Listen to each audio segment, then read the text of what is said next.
and Peter Vanham to the school to present their wonderful new book, The New Nature of Business.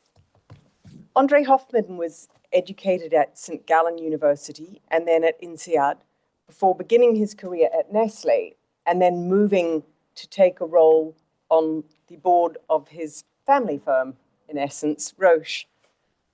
All that while, rather unlike most people chairing the boards of the world's largest companies, André was a member of the World Wildlife Fund, a kind of tradition in his family of conservationism and a care and concern for both nature and sustainability.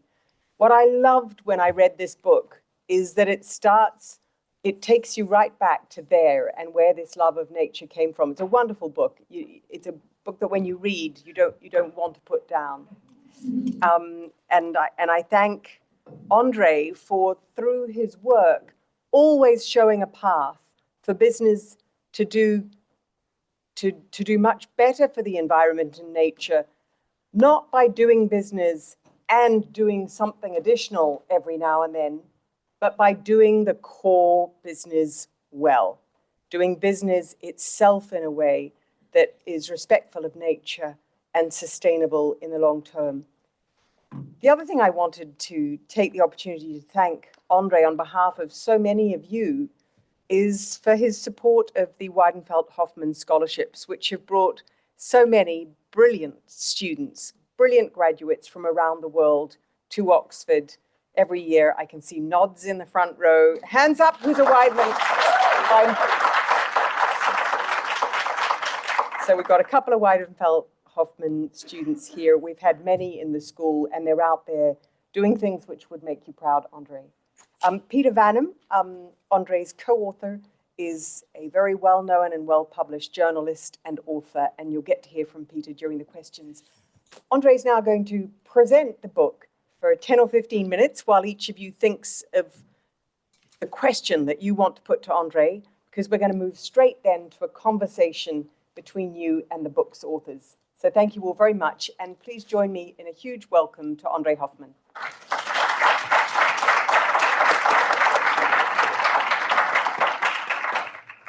So I hope mine is working. Can you hear me? Yes? Good. Well, first of all, thank you very much, Nair, for not only giving us the opportunity to discuss this book, but also for this incredibly elogious introduction, which I think is vastly overstating the issue.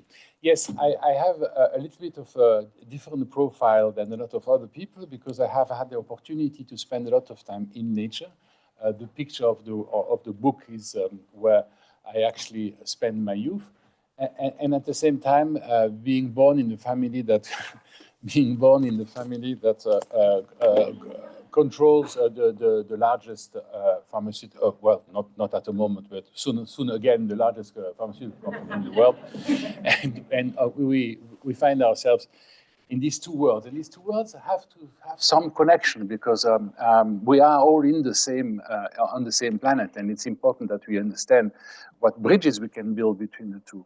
So I decided to with the help of Peter, to write this book because I wanted to sort of lay some sort of ground rules.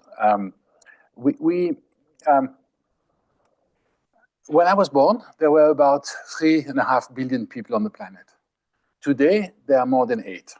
And these 8 billion people today live longer lives, better lives, healthier lives, better educated lives than the 3 billion did at the time. So obviously, we haven't done everything wrong. We've done a lot of things which we can talk about later on, but the prosperity engine has functioned. Okay. Now, why do we need to worry?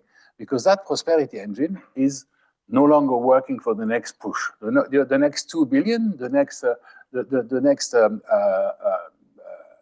years on the planet will become more difficult, and there are a couple of reasons to believe this because of symptoms that are becoming more and more apparent. The prosperity we've created by consuming nature has now shown to be a little bit more difficult. Some of you are at the business school, you know fully well the mantra of Milton Friedman, the business of business is business, 1976 Nobel Prize winner. We had to go into this logic where every single decision taken by somebody who is in business is based on the maximization of the short-term profit. You know, the homo economicus who knows everything before it actually happens, and that clearly is a model that doesn't function anymore. Short-term profit maximization has destroyed the planet. And so the symptoms we see of this are quite clear. I mean, the climate, I don't have to talk to you. You've seen it's rained a little bit in England recently, which in itself is not new, but this time it's quite enormous. You can look at the plastic pollution. There's an international treaty being negotiated by the United Nations starting next week. You can see the collapse of biodiversity, the CBD16, the Conference of Biodiversity has demonstrated to which extent the life on Earth is under threat. You can also look a little bit further away from just nature, and you can look at the rise of inequalities at a level which we have never seen before. The anger and angst among the young population. I mean, I have, well, my children are no longer teenagers, but their children are realizing that the future does not really look as glamorous as we thought. It's not as full of opportunities as we thought it would be. And then you can also look at individuals. I mean, the amount of people carrying their unease is getting more and more evident. So I think we need to adapt the model to go away from prosperity at all costs to a sustainable prosperity. And that sustainable prosperity, and that's the purpose of the book, can be based on three big things, which I would like to sort of go into a little bit more detail. This is really a presentation of the book. After you heard me, you don't have to buy it anymore because you will know everything there's in it. So the first thing we need to look at is we need to look at impact. Impact of humanity on the planet. The consequences of what we are doing in business, but also in politics or in any activities I can think of on the planet, and what are the consequences of our dealing. The Blavatnik school is promoting good governance, is promoting good policies, public policies. I'm saying that one of the things we need to change is this principle of the short-term profit maximization. And for that, we need to measure impact. Impact on three big entities, three capitals: the social capital, the human capital, and nature, the natural capital. So the social capital, just for that we agree on definitions, the social capital is the social contract. You know, what do we owe to each other? What are our rights and our duty towards our fellow citizen? How can we together, there's a wonderful French expression, faire société. You know, how can we do society together? How can we share why you're here tonight rather than being somewhere else? I mean, there must be something that has driven you. And I think together is something that works better. The human capital is each one of us individually. You know, are we happy? Are we really contributing to what we want to contribute to? I mean, are we at the top of the Maslow pyramid? Do we self-realize? Or do we continue to behave in a way that we know is unsustainable just because society expects that from us? And the third thing, nature. Nature, it's not the panda or the Amazon. Nature is the life support system on Earth. Nature is life. Forget all the other definition. You know, it's not about biodiversity or about a number of species. It's life. We have built prosperity by destroying life. And that's something we need to change, and we need to bring back life into what we're doing. And how can we do that? And that's the second part of the book. We need to make sure that we put in nature onto the balance sheet of our different activities. How much is nature worth? Why do we think it's inexhaustible? It isn't. Why do we think it's for free? It isn't. We need to make sure that we enter that into the way we construct our models. And the third important thing would be, and that's also one of the reasons why we present this book here, Peter and I, it has to do a lot with leadership. How will we have the humility to realize that at the moment, the status quo is not working? Or the contrary, it's toxic, it's driving us towards a precipice. How can we analyze that in a way that is sufficiently transparent so that we can take decisions about it? So humility and courage is, I think, the best definition I can think of for leadership. Now, I'd like to come back to this notion of specifically for business. Part of the book is my life history. When I came to the company, and to our family company, and I said to my fellow board members nearly 30 years ago, what are we doing for nature? The answer was quite clear. Nature is not here. Nature is there. Here, we're doing business. Here, we are professionals. And if you think that you have to worry about the forest, you obviously are not a professional.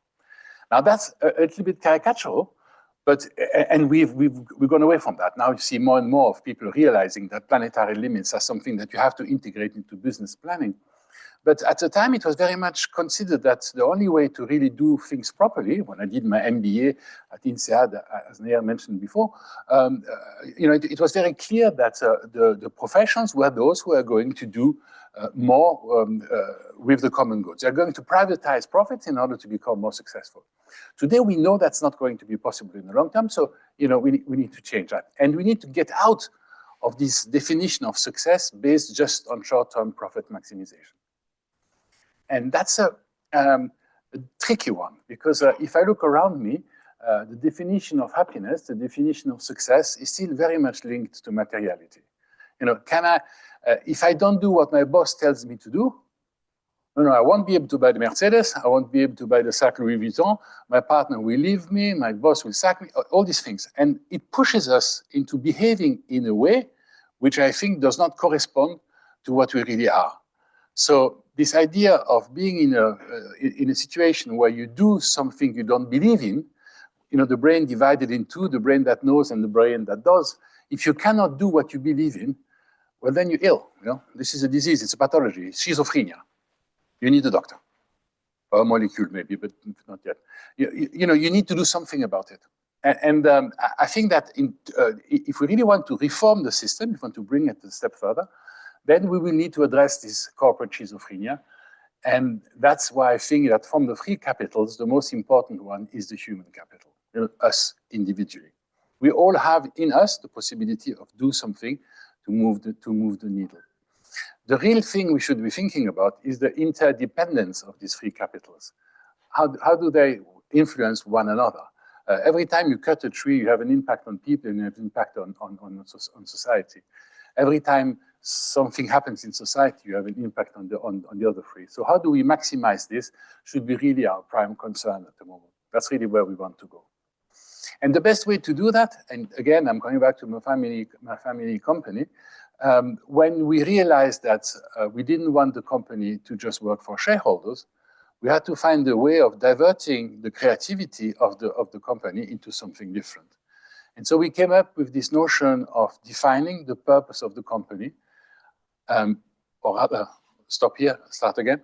We are going, Roche, Hoffmann La Roche, our family company, is not there to make money. It's there to serve a purpose, and that purpose is doing today what the patient needs next. We work for the patient. And companies need to work for stakeholders in general. They don't need to work just for shareholders. And that's specifically to a company. And in a family company where you have this rather long perspective, you can actually put this change in place. And I think we are a better company as a result. And I think that that's why we understand the importance of nature. Now, I'm going a little bit in circle here, but I would like to, again, give this notion of nature. Nature is the life support system on Earth because it has brought us all the prosperity we have at the moment. And if we continue to destroy it, we're not going to be able to go to the second tranche of what we really want to achieve. So maybe we can move to questions now. Or, I'm happy to continue talking like this for hours, but maybe you get bored with me. And I can see the watch has already done 12 minutes, and I was told 12 minutes was my time. So there we go. Sorry. Well, do come and sit down. Thank you.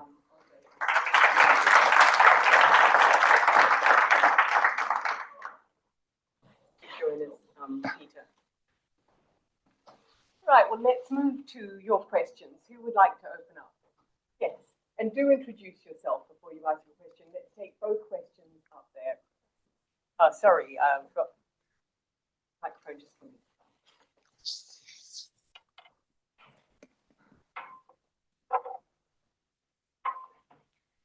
Hi, good evening. My name is Ashima and I'm from India. I'm doing the MPP course here. My main, I think one question, probably a better insight from you would be also given the context of COP29 outcomes that have just come out, specifically with respect to the finance, the revised budget that the developed countries and the developing countries have negotiated together to say that $300 billion per year would be the target, or probably the ceiling of the amount that the developed countries will mobilize towards the developing countries for mitigation, adaptation, as well as for loss and damage. Now, there's a lot of hue and cry that has happened at the COP negotiations, as well as something that is now falling out, calling out developed countries to not really realize the historic or probably accounting the historic emissions that they have carried out forward, and putting in an economic cost to the current loss, specifically towards economic loss in the developing countries, in the low income communities, as well as the island nations. So just if that is something that you have also thought about, or probably given in your book, or probably if you have some insights of how do you really nudge developed countries when they are taking an economic cost of what would be an amount that they think the developing countries in that sense deserve, or probably something that can be mobilized given all the economic stakeholders in the world right now. If you have some insight on that, that would be very helpful. Thank you. Were you at Baku? Were you at the COP? No, I did not go to Baku. I thought the idea of going to a conference on decarbonization in Azerbaijan was not something that would be the best use of my time. But to come back to the question, yes, of course, the idea of nudging developed countries into being able to help the developing countries to reach these goals, as long as we just look at money flows, it's not really the right way to look at it. We need to look at impact on society, and this impact on society have a lot to do with the consequences of overuse of natural resources. So the reality is that if we really want to bring the right amount of support to least developed economies, we're going to have to do that on mechanisms which are not in place at the moment. You know, the common good, the one that unites us all, the commons, is much more nature-based than we give it credit for. And least developed economies have a tendency of having more of that nature than we do. And so the idea of basing international exchange as an underlying asset on nature or biodiversity, if you want, rather than just on lending instruments projected on the dollar because it's the dominated currency. I mean, obviously we are not serving humanity with this sort of instrument. And right at the back. Yeah. Thank you very much. My name is Carlos Torres. I'm from Mexico. I'm studying an MBA here at Said Business School. Thank you very much for your talk. It's really interesting how you integrate ESG frameworks into your business strategy. I was wondering about the trade-offs that you have to do, because everything in life has trade-offs. And you're a really successful businessman. Sometimes you need to compromise getting competitive advantage at the expense of some social or environmental issues. How do you deal with that in your pursuit to be, again, the largest company in the world in the pharma industry? So two answers. Answer number one, ESG is a model that has been constructed for people who invest money. We try in our company to bring about new solutions, you know, meeting untreated diseases, untreated pathology with new therapeutic solutions. And so it's not just a question of reporting on this, it's a question of the impact that our drugs are going to have, that our molecules are going to have. Last year, 123 million people took our drugs. We did not cure them all, we cured a lot of them. And that's not something that has to do with business strategy, that's just what we do, number one. Number two, the trade-off, how do we decide, you know, purpose, profit, where do we go? How do we short-term decide to allocate resources in the best possible way? I would say that the best way to actually allocate resources is to look at risk and how you can manage risk. Today, if you take a decision of an investment without taking into account the social, the human, natural capital, you're probably not doing a right decision, because we see these realities coming back more and more. You know, the famous externalities of Milton Friedman are now being internalized collectively and not just by the people who emitted them. And I think that there's a conversation to be had there. Why should I pay a little bit more? Because I buy a risk premium, and that risk premium is very real. You know, if we want to continue to have the right to operate, we need to make sure that we satisfy the social system. If you want to make sure that we can continue to be profitable, we also need to lower our footprint on humanity, on nature. So it's really in the field of risk management that we should be getting the justification for moving from short term to long term. And just picking up on the first part of the question, do you think it is useful to keep using ESG and like the label itself and then that as an approach for investors to understand what a company's doing? Well, the beauty of ESG is that it exists and that it has been used for a long time. So we have a bit of for a long time, for at least a decade. So we have a bit of database that we can compare on.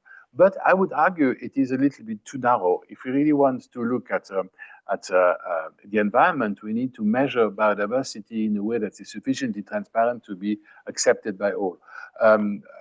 I just make an example with the financial system. The financial system, IFRS, which is what most European companies are using, you know, it's taken 300 years to develop. We still change it every year. Every year there are new cases that come forward.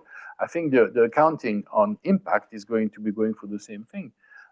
As you know, the IFRS has launched an initiative called the ISSB, the International Sustainability Standard Board, which are criteria which have been put in place to understand the impact that companies have. And we are all dreaming towards the day when they will be mandatory and we will have to publish an integrated profit and loss. A profit and loss that's not only looking at capital flows, but that's also looking at impact. Can I maybe say something about the ESG question also, André? Yeah. You know, I've written quite a lot as a journalist about ESG, and I've sort of seen the shift in sort of how it was perceived by a good number of people. Initially, I think there was a lot of enthusiasm around the idea of ESG, and then some people started to attack it. And I think, you know, André, you often talk about this idea of courage, that it's important to have courage. And when I look at things like ESG or other things that are being attacked, you know, of course you have to look at the critics, and of course you have to study whether they have a good point there. But you also have to have the courage to stand up for what you believe in. If I give you an example, you know, at the time, I think 2 years ago, there was a lot of debate when one of the rating agencies, I think it was S&P, when they took out Tesla from their ESG index. And at the time, a lot of people, including at the place where I work, Fortune, thought that that was improper because of the fact that Tesla was perceived as having a major positive impact on the whole car industry and the green transformation of that, quote unquote, green transformation of that industry. At the time, I looked at the specific criticism that was leveled against Tesla for which they were taken out of the ESG ranking. And it had to do with the fact that, for example, they treated poorly their employees, that they didn't have union, that there were all kinds of social mechanisms that were not in place there. And I think today, a lot more people would agree that that was actually fair criticism, as people did at the time. If we see the trajectory of Tesla since and its owner, you know, then you understand perhaps that this crusade that people have been on against ESG, that maybe that was not free of ideology either. And so, you know, André, I just want to comment that, you know, André, maybe you should talk about it a little later point, but you often talk about two things that are important, which is humility and courage. In this case, I would say humility is that you have to question yourself and accept that you don't have the truth in your hands. But courage is also to stand up for what you believe in.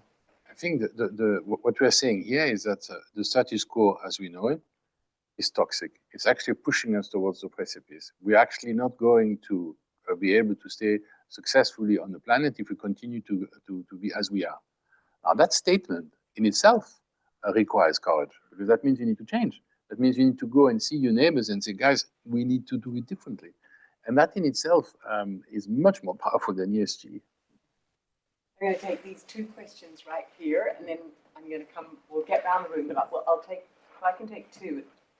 Yes, that's right, and then behind you. Hi, thank you for your talk. My name is Dipankar, I'm from India. One of the things that I was wondering about was how does this idea of sustainability you're talking about, how does it win the conversation on, how does it win an information battle? where information, the media, journalism is a third vector, and how all of this is represented to people. So, for instance, there is you that is speaking about these wonderful things, but there is an American president incoming whose first response was, "What are you going to do to raise prices or make people's life better?" And he said, "Drill, baby, drill." And there is an entire population that voted for him. Um, the idea that you would have to give up something, human materiality that you were speaking of, for people in their everyday lives is difficult. It's an idea of sacrifice, and it has to be communicated well. So how does the idea of sustainability win that information battle, where governments become more protectionist, where transnational MNCs become more and more expansive? How do you win that? Do you want me to answer the first? Or? Would you like to? No, I mean, the answer is that there is no answer, but I'm sure we can build on that. Sorry. Hi, my name is Fahad. I'm doing comparative international education and spent 10 years doing education reform in Lebanon. So my question to you is, what do you think the new nature of education should look like with all what's happening in the world? Well, the two questions are very closely linked. Yes, how do we change a system is the key issue. We have a very complex system in front of us. It's a multifactorial system. If you overprivilege one or two of the factors, you get to a very strange result. The fact that we have destroyed the planet by focusing on short-term profit maximization is something that is evident for all to see. But at the time, it was a clever idea. It did help business. Business were better run because you were focusing on one dimension. You were focusing on shareholder value, and that shareholder value allows you to communicate easily because everybody understands that an empty bank account is of no use to anybody. So you can really build on that. Now, what we're trying to do now is to pivot to something much more complex, which is a multifactorial system where all factors are taken into account. And we need to communicate that in a way which makes sense as an integrated answer. So that's why I'm trying to talk about the free capitals, because I think these free capitals give us a much better picture of what is really happening. And only then can we sort of create about a certain sustainability. So how do we communicate to people? When I say to people, it sounds like if I knew, I don't know. But how do we communicate to the public at large that we need to keep our eyes on the three dimensions at the same time? I don't particularly have the answer, but I know that the more transparency will be brought, the more reality will be there, the more likely we are to do something. I mean, the climate is changing, and there must be a reason for that. And the second question, what does education look like? Yeah. I think that if we are really interested, what I'm trying to promote is this notion that the human capital is the one that really matters. And if you want to be self-realized, if you want to make sure that when you look at yourself in the morning in the mirror, you feel I'm doing the right thing, you need to be able to remove as many contradictions as possible. And this idea of looking at evidence and being able to accept the evidence, that's the courage and humility we were talking about.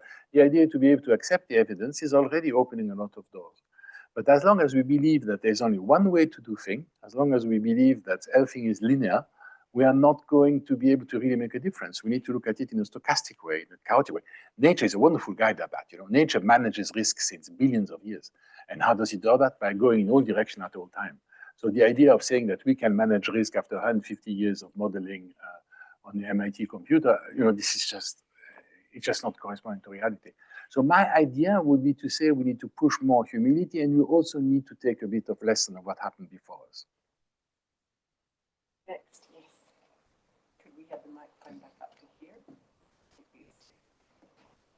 Thank you so much for the contribution and the insights shared. So Almudiambo David, I'm doing an MBA and I'm glad to be one of the WHD scholars as well. So I have two questions. One, when you're looking at the new nature of business, ultimately most of the current practice has been around quarterly reporting, the 10Qs, and then we have the annual reporting from a financial standpoint. And therefore this then would drive the mechanism in terms of what incentive businesses have. How do we delink that? Because I know Paul Polman talked about it from Unilever work and all that. How do we move from focus on financial reporting, but looking at anchoring businesses to serve the stakeholders for whatever it needs to look at? That would be a critical piece. And then the last thing, in your book, you talk about how governments and businesses should collaboratively engage to drive progress and development in whichever regions that we're working on in the new nature of business. But when you look at that, currently with geopolitical tension, but also economic downturn, especially in the most disadvantaged communities, the common practice is multinationals are leaving these particular countries. The only way that businesses can deliver impact is when they exist and they're doing business. So what role do we need as leaders to be able to ensure that the businesses will operate in these markets, but drive movement where we want it to be? Thank you. Excellent question. The idea that the MBA has been invented only about 80 years ago.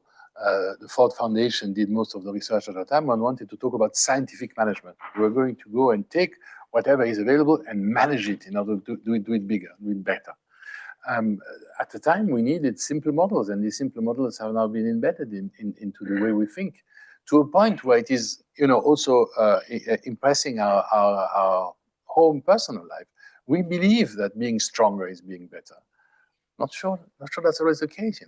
I don't think that domination wins. I think collaboration is much stronger. When you look at all the empires that have been in existence on the planet, they've all collapsed one after the other. That's why I'm so excited about the. Sorry, maybe I shouldn't say that. That's why I'm so excited about the European Union. This is an empire built on negotiations. You can actually, of course, 27 people to agree is difficult, but at least you have a conversation and a debate. And I think that a lot of this focus on violence, focus on short-term profit maximization, focus on positive money flow is quite recent. It's only about 100 or 110 years, 120 years. Before that, we did have this notion of common sense, sense of the commons. And I always quote the same example, and I think it's in the book as well.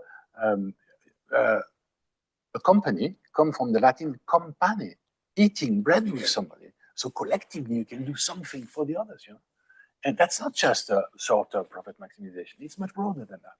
And I'm sure that a lot of, without doing any cultural appropriation, I'm sure that a lot of developing models in these developed economies are much more close to that sort of thinking than the one that consists in driving a wedge and destroying everything. That's my message of hope, okay? I hope you realize that.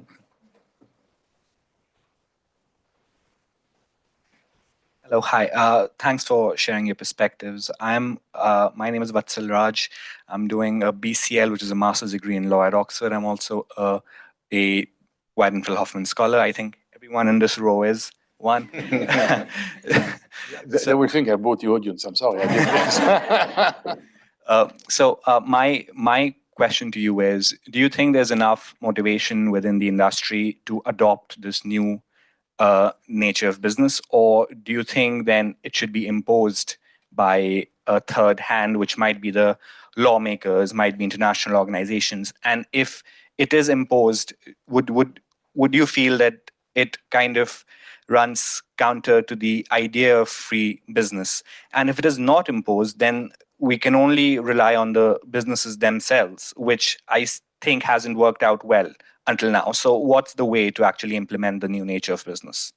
Well, that's fundamental. This notion, capitalism does three things. Capitalism does asset allocation. How do we decide where we put our money, our time, our energy, our talent? It does risk management. How do we protect this investment we made?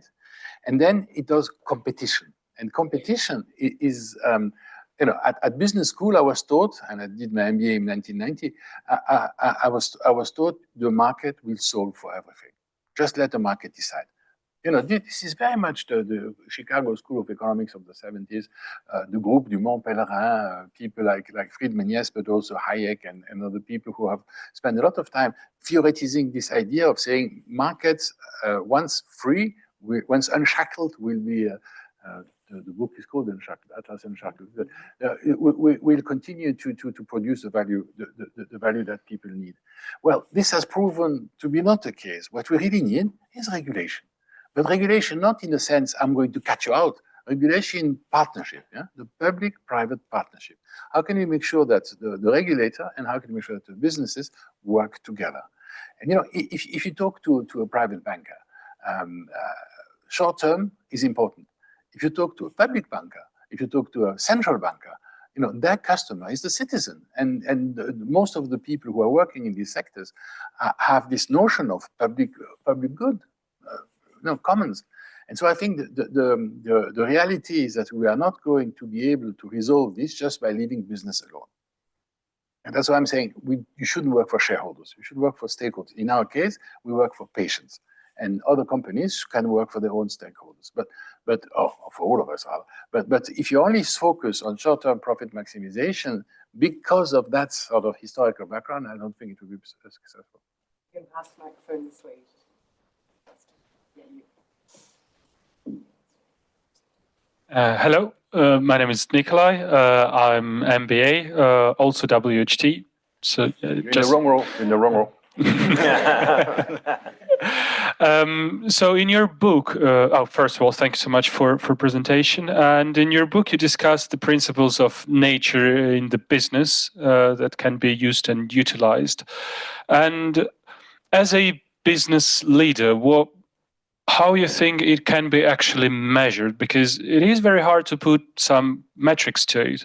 I mean, you discuss the collaboration and against the competition, so stuff like that. So, because thinking about any business is just very, very hard. It's more about the feel rather than, but maybe you thought of the ways to actually make it a metric. So the idea of putting a value on nature is because our current economic system values what is useful for going through the management process. At the moment, we treat nature as if it is for free, and we treat it as if it's inexhaustible. It is neither. I mean, it has a cost. And we are getting to planetary boundaries. We're getting to places where this nature is no longer going to be able to support us. And so that's why I'm suggesting we should put a price on it, because once we have a price, we can put it into our business models, and suddenly we realize that, I'll give you the example of oil. Oil, you spend an enormous amount of time finding it. You have to drill it, resource it, put it. But the actual raw material, the oil that comes out of the well, it's for free. It's 3 billion of years of nature creating, and we take it like if it's for free. Okay, it's difficult to invoice somebody because who's done it. But somehow, we need to think in terms of planetary limits. Now, the great benefit of modern technology is that we now can have a lot of different information points, data points, which will allow us to put a more specific value onto this. And so I hope that artificial intelligence will not only be there in order to help us to make more money, but also to help us to take better advantage or better protection of the commons. At the back. I'll try to speak faster, maybe. Nick, hi, I'm Nick, also an MBA student. My question is around sort of the impact and S&G lenses of ESG, particularly when thinking about a pharmaceutical company, wherein how do you balance, I guess, you said earlier your primary goal is serving patients and improving access to healthcare, whereas how do you balance then, I guess, returns to shareholders, and a company like Roche, who is very famous for increasing dividends year over year, how do you say the decision between, am I going to instead maybe choose not to increase dividends year over year and instead maybe improve access to drugs or pharmacare?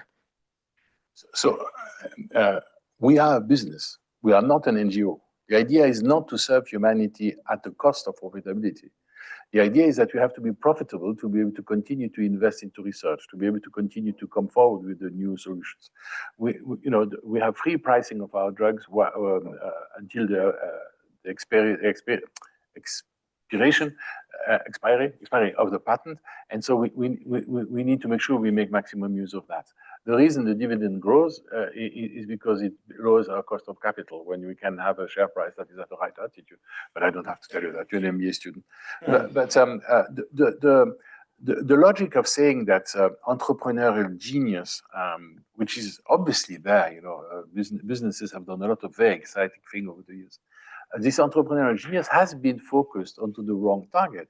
If we are now talking about regenerating, if we're now talking going away from extraction and pollution towards regeneration, we should use the same creativity to do that. So you notice I'm trying not to reply to the idea about the dividends, but what I'm trying to say is that business in general should be targeted towards bringing back something to the value production process. And for that, we need to be profitable, otherwise we won't be able to do it. There was another question along the back room. Where was that? Oh, yeah, there. Sorry. That's right. Thank you so much. My name is Ksenia Baranchiko. I did Master's in Environmental Change and Management last year, and I'm also Weidenfeld-Hoffmann Trust Scholar. So my question is more about leadership, I guess. If we want to make a company sustainable, do you believe that the change should come bottom up, or it more depends on the senior leadership team if they like the idea, like they're in favor of the idea that companies should think about nature, human, social capital? So I'm glad you're asking this question, because that's an example I tried to give in the book, how it happens for us. You know, when I was elected to the board of the company, I started a sustainability committee. And so we send a signal to all the people who work for us that, you know, nature, sustainability matters. And so within the company, everybody said, oh yeah, you know, the owner, he likes birds, he likes nature. We need to do something. And there were lots of private initiatives, you know, sort of millions of flowers coming out in different places. So some people put bird nests onto the building. Other people started mowing a little bit less so that there's more biodiversity in the. Somebody invented a new system to cooling without using so much energy. So there were lots of small initiatives, and that bottom-up approach has allowed us 3 years ago to launch the first sustainability strategy, which today is completely included into our management strategy, into our business strategy, into our business case. And I don't think we would have been able to do that if we hadn't had the support of everybody. So the fact that it starts to go into a direction which is not really what we're talking about. You know, it's not just about birds. It's about nature. It's about the interface between humanity and nature. And the fact that we have this grounding, this allowed us to demonstrate clearly the materiality of the planetary limits and of nature on our business. And that allowed us to convince, because no point in imposing. You know, to answer to the second part of your question, if the top management says from now on we are sustainable, and that's an order, difficult. You know? But if you want to convince 100,000 people, they need to be sort of motivated by something that is close to them. Now, as it happens, you know, the world has changed. More and more people really believe in this sort of thing, and so for the management to ignore it would be a mistake. Great. And if we can come down up into this thicket of questions in the middle. Thank you very much. My name is Juan Pavajo, and I'm a student of public policy here in the Blavatnik School of Government. My question is about the survival of smaller and medium enterprises, because one of the criticisms that people usually have about adopting this sustainable business model is that only big enterprises can afford all the disclosure practices, all the adaptation that requires to be sustainable. And the fact that in many, especially in emerging markets, it is very difficult that companies just focus on survival. What solutions do you see that could be possible for this kind of companies to adapt into this sustainable form of business? So two things. First, we need regulation. We need a public-private partnership. We need to work the small company to also be aware that they work for the public good and not just for their own shareholders. That's an important part. And the second part is probably that in an open market, you can actually make business cases for each one of the dimensions we spoke about. If you are so close to profitability that you are going to lose it all because of one decision, then probably there's something wrong with your business model. You know, you should be able to have a more holistic approach to what you are doing. If the only thing that matters is the profitability, the risk in the company is too high.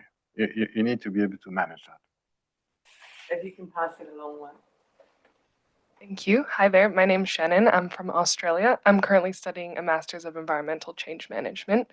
And my question is, what recommendations do you have for other businesses to recognize the three forms of capital that you speak of, as well as lead more courageously in this new order of business that you call for? Well, we're back to this question of before, how do we change the system? Leading by example might be a thing. If the successful companies apply the principles you just described, maybe that could motivate others. Again, regulation. I'm sorry, I sound like if I'm anti-business, but you're in the School of Government, you're allowed. Not to be anti-business, but to be saying we need governments to do good regulation. We need good regulations, absolutely. But the best way to make sure that these things have a long-term currency is to demonstrate on a daily basis that they are important for the running of the business. The customers, the employees, the talent in the company, the license to operate, people around, can they accept the fact that what you do is doable? All these things go together. Of course, there's also the cynical part, which has to say we need to manipulate public opinion as much as possible so that we can help that. We live in a society where a lot of people are convinced that a brown lemonade is good for health. Coca-Cola has succeeded in convincing us after 150 years of advertising that if you don't feel very well, you need a glass of Coca-Cola and you feel better. My mother used to give me sweetened water when I was younger. You need Coca-Cola to do that. Anyway. Next question. Thank you.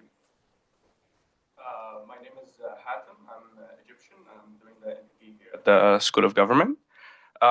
So when we talk about businesses not only being about shareholders but also just the stakeholders in general, all the stakeholders are happy except the shareholders.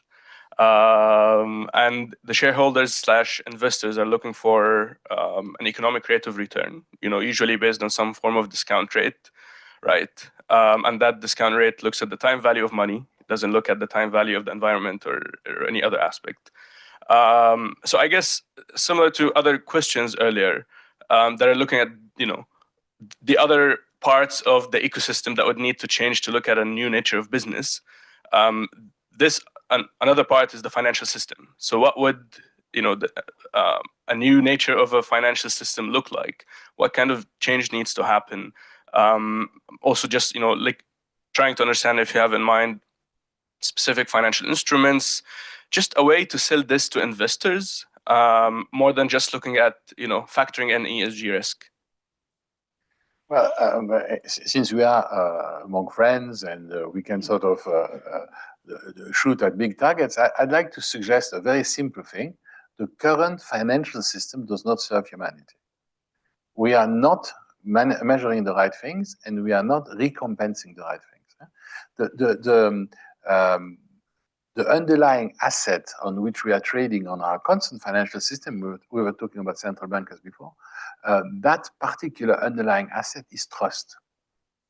We believe that the whole central banks on the planet collectively hold enough means to reimburse whatever is on circulation. You and I know it's not true. If somebody say, hey, ho, the king is naked, what can we do? And that's, it's very possible. So a lot of central bankers today are scratching their head and are thinking, what is going to happen when the climate change will be even more evident than now? How are we going to be able to reconstruct the financial system?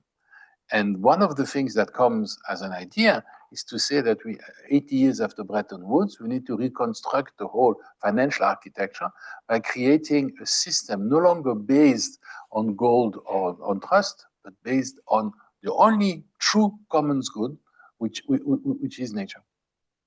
And I think that the day we will be able to put a value to this movement of values from one stage to the other, you will be able to construct a system that's much more robust, and developing countries will be the rich countries. That might be a way of paying them a bit of reparation, which of course is long overdue. But anyway, I know that my co-author wants to intervene here. So, yeah, I have to say something about that because, the first thing is, and I do want to make that clear, your first point was something with all stakeholders are happy and the shareholders not happy. I think it's very important that we pause on that, double click and say, no, that's not what we're saying here. You know, when André talks about the stakeholder that he serves, the primary stakeholder that he serves, he said that's the patient. That's the primary stakeholder that we serve. And if we serve the primary stakeholder well, then other stakeholders will benefit from that. And he, as a shareholder, is one of those beneficiary stakeholders from serving the primary stakeholder well. The second thing, and so I just want to make that clear, that conflict really doesn't exist, or that balancing really doesn't exist. The second thing is this question about the financial system. And, you know, obviously this has not been solved yet, right? Because otherwise we wouldn't be sitting here. But maybe just 3 things that if we could fix those already, how much farther we would be, including for investors. Number 1 is, if we would already take away all the subsidies that exist for things that we know cause harm. If you look at oil and gas subsidies around the world, André, I think we talked about this, but it's hundreds and hundreds of billions of dollars per year. It's 1.3 trillion according to the IMF.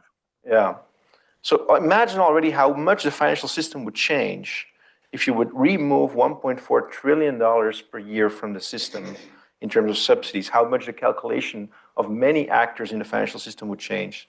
The second thing, André said, if you just consider that you actually pay for the nature use that you do.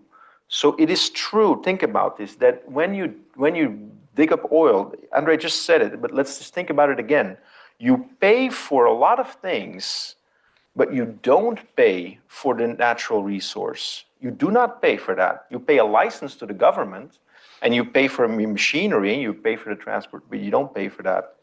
And the third thing is, if you think about the output, if you cause harm, right now in most cases you don't pay for that. If we only take CO2, the only market in the world where there is an appropriate cost for CO2, according to some analyses, is the European Union. That's the only market in the world. The UK, by the way, it's no longer the case. It used to be the case 2 years ago, but the price dropped of CO2. And in all other markets, there's not a sufficient price of CO2. So think about those 3 things, you know, removing subsidies, paying for your use of resources adequately, and then establishing an actual price for the harm that you caused. And I think you'll see a big change in how investors make their asset allocation, judge risk, and engage in competition. And there is now an internationally agreed basis for the market for CO2. It was agreed in Baku last week. I'm not sure how it works yet. But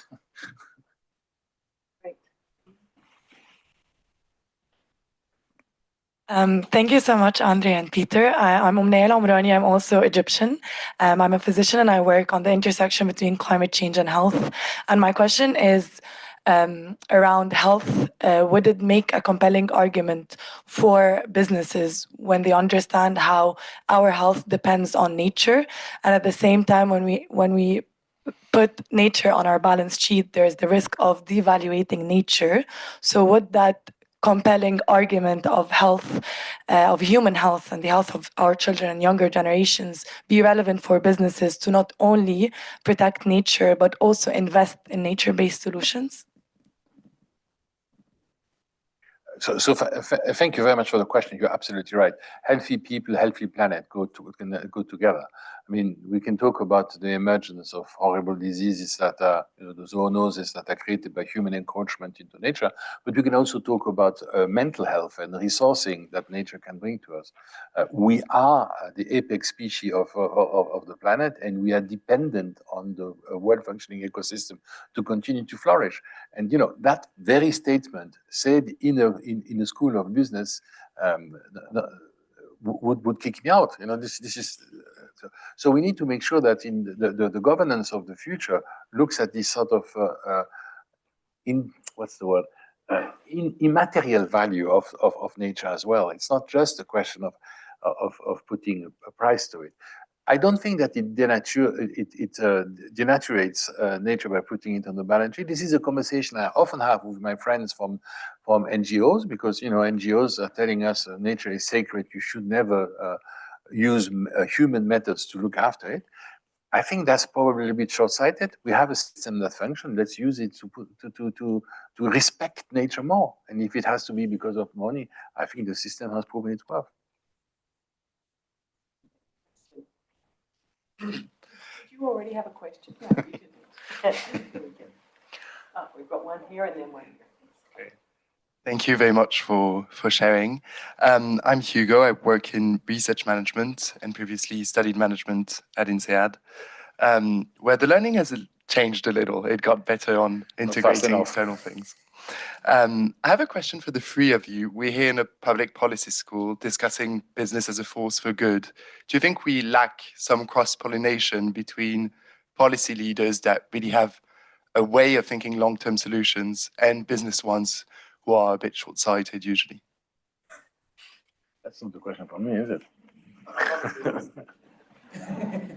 But I'm happy to. I look. It's a great question. Who is the more short-sighted? The CEO who's likely to be CEO for sort of 3.5 years, or the politician who faces an election in maybe 4 or 5 years and therefore starts campaigning in year 2, right? So, two very difficult systems for these long-term effects. And I think that's why, here in the school, the way we think about that is therefore, how do you design both for companies and for governments to take a longer-term view and to look for longer-term benefit? And how do you use, Andre's talked about regulation. How do you use regulation to create a kind of ecosystem for companies and governments to do better?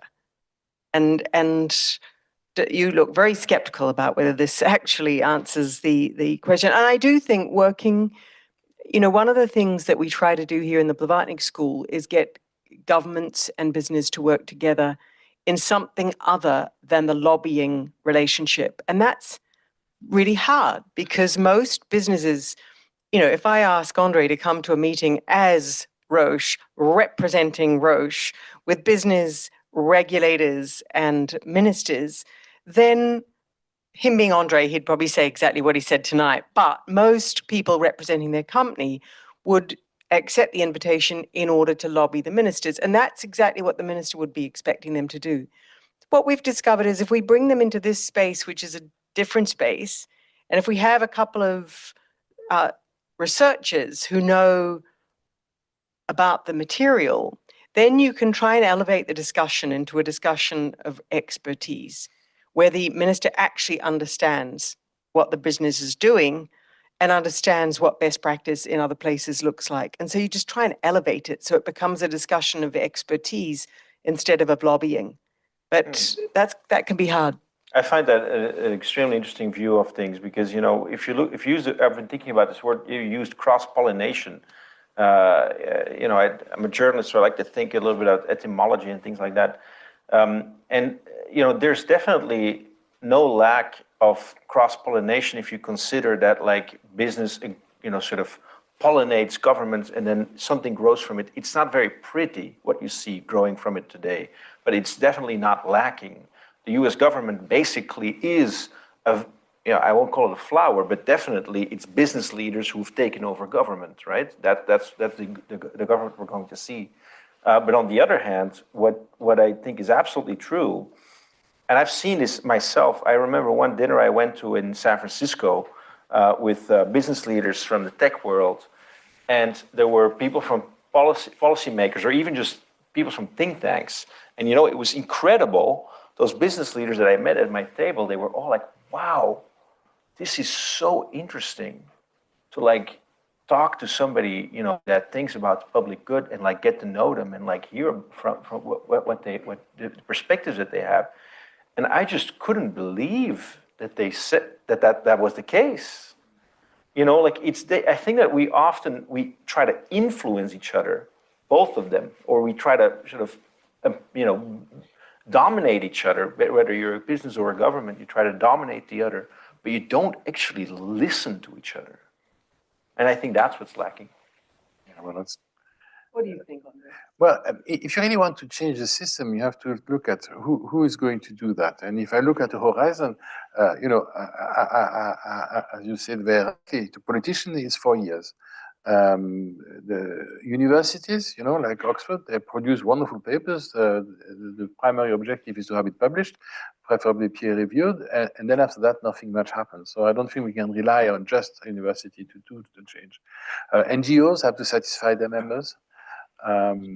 Churches, I'm not quite sure how it works, but I'm told it's quite potent. The Americans have decided, it's foundations. Let's make money first, and then we give it for charity, and philanthropy will solve everything. So it's Elon, it's Bill, it's Jeff. They will sort out the problem. I'm not very tempted. I don't know about you, but that's not really the sort of thing that I would like. What could make a difference is businesses manage for impact. Businesses manage for shareholder return. It's a quarterly agenda. Management for impact, if we recognize that societally, we could make a big difference there. There's a capacity for a generation.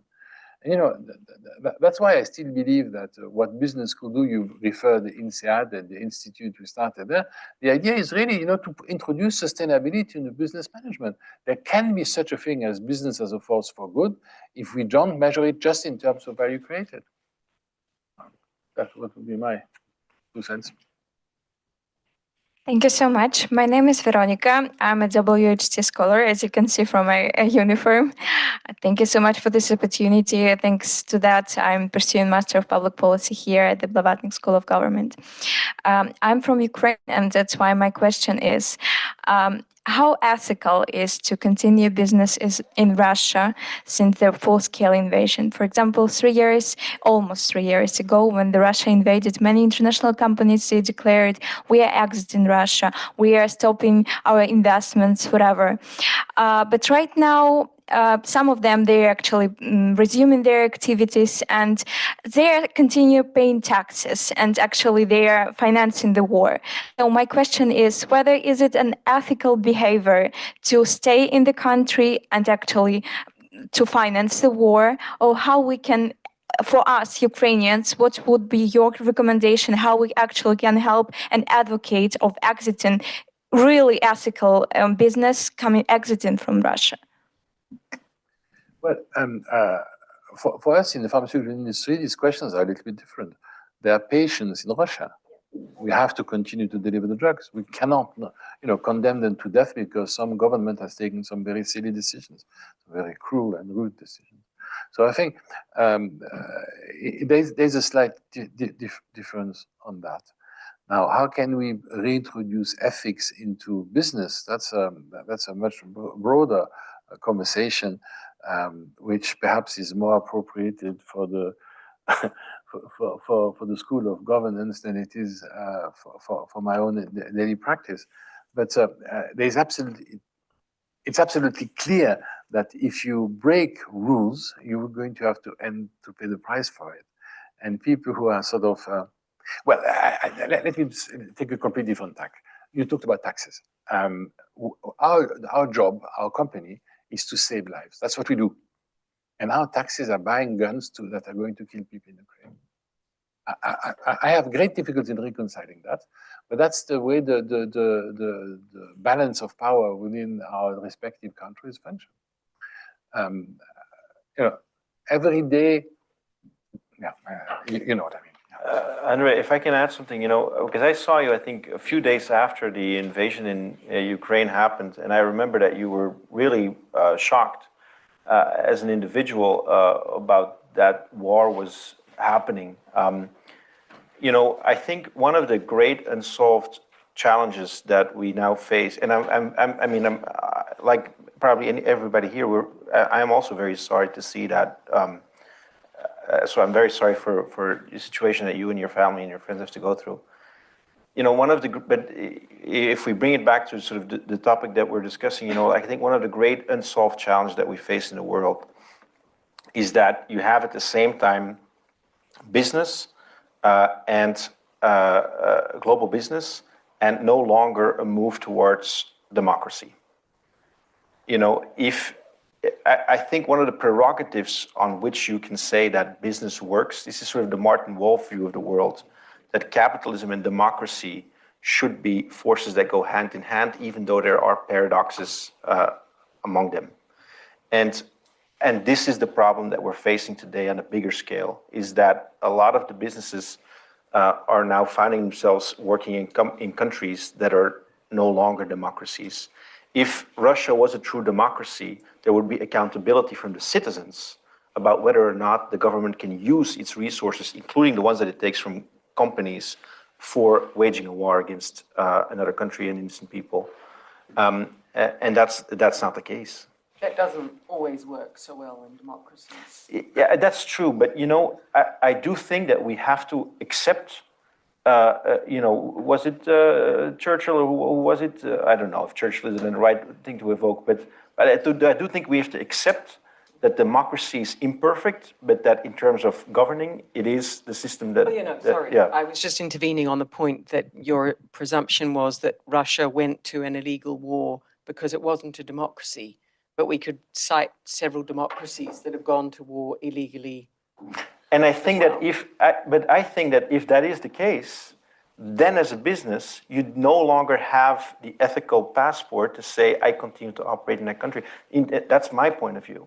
Now, that's my point of view. And every company, every business leader has to make for themselves the calculation. What are the reasons for me to be in a country or not? I've talked about it with other business leaders as well. For example, Paul Bulk, which we also know, he leads Nestle, a food company.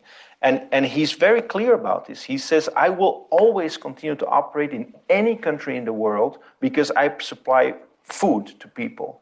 And that is my highest calling, is to provide food to people, regardless of they live in a democracy or not. And I think every company and every business leader has to make their calculation of what is their hierarchy of purpose. Beautiful. Well, look, I'll take a last question from Vanessa. Thank you very much. My name is Vanessa Nakate, an MPP student and a WHT scholar, plus a climate justice activist. I've noticed there is a huge gap between business and civil society. However, I think there needs to be a coalition between the two. So how can we bridge that gap for the bigger picture? Thank you. We seem to be sort of coming back to always the same issues. We collectively do not believe that business is moral. And that's a real issue because, you know, you cannot support something that you don't believe in.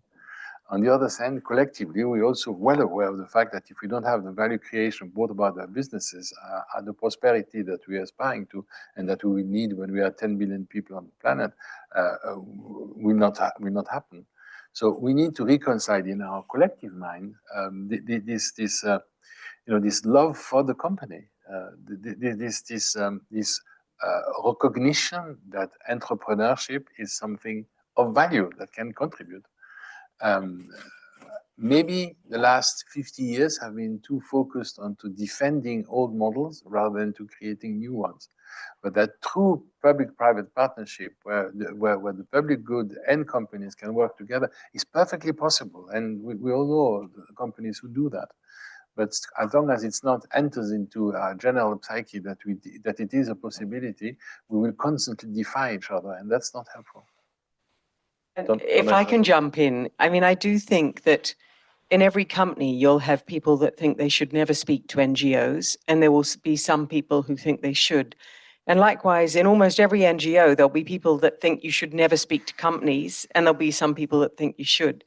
And so it's about forming a coalition between those on each side that actually want to have the conversation, understanding that by having the conversation, they can strengthen each other's position within their own movement.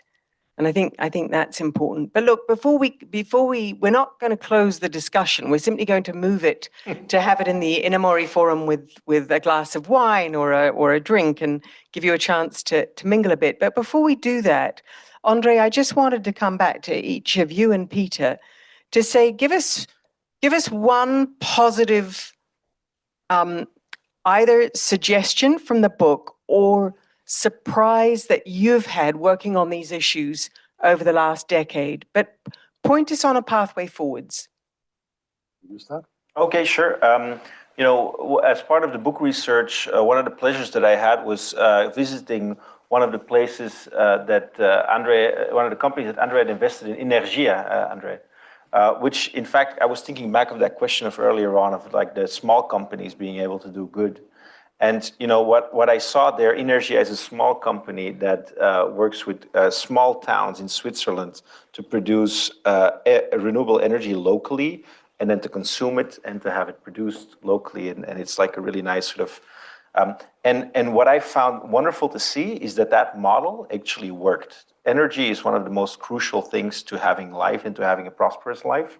And I could see from that example that that small company was able to compete in a wonderful way with all these giant companies that we know, these oil and gas companies, precisely because it was focused on finding local solutions. And so I found that something that gave me a lot of hope that that's actually possible in some of the most challenging domains. Quite simply, and I'm probably going to repeat myself, I think that what the factor that will allow us to change the status quo is each of us individually. And working on yourself, trying to understand why you are doing certain things and not others, is the first step to get to that self-realization, which will help you to change things.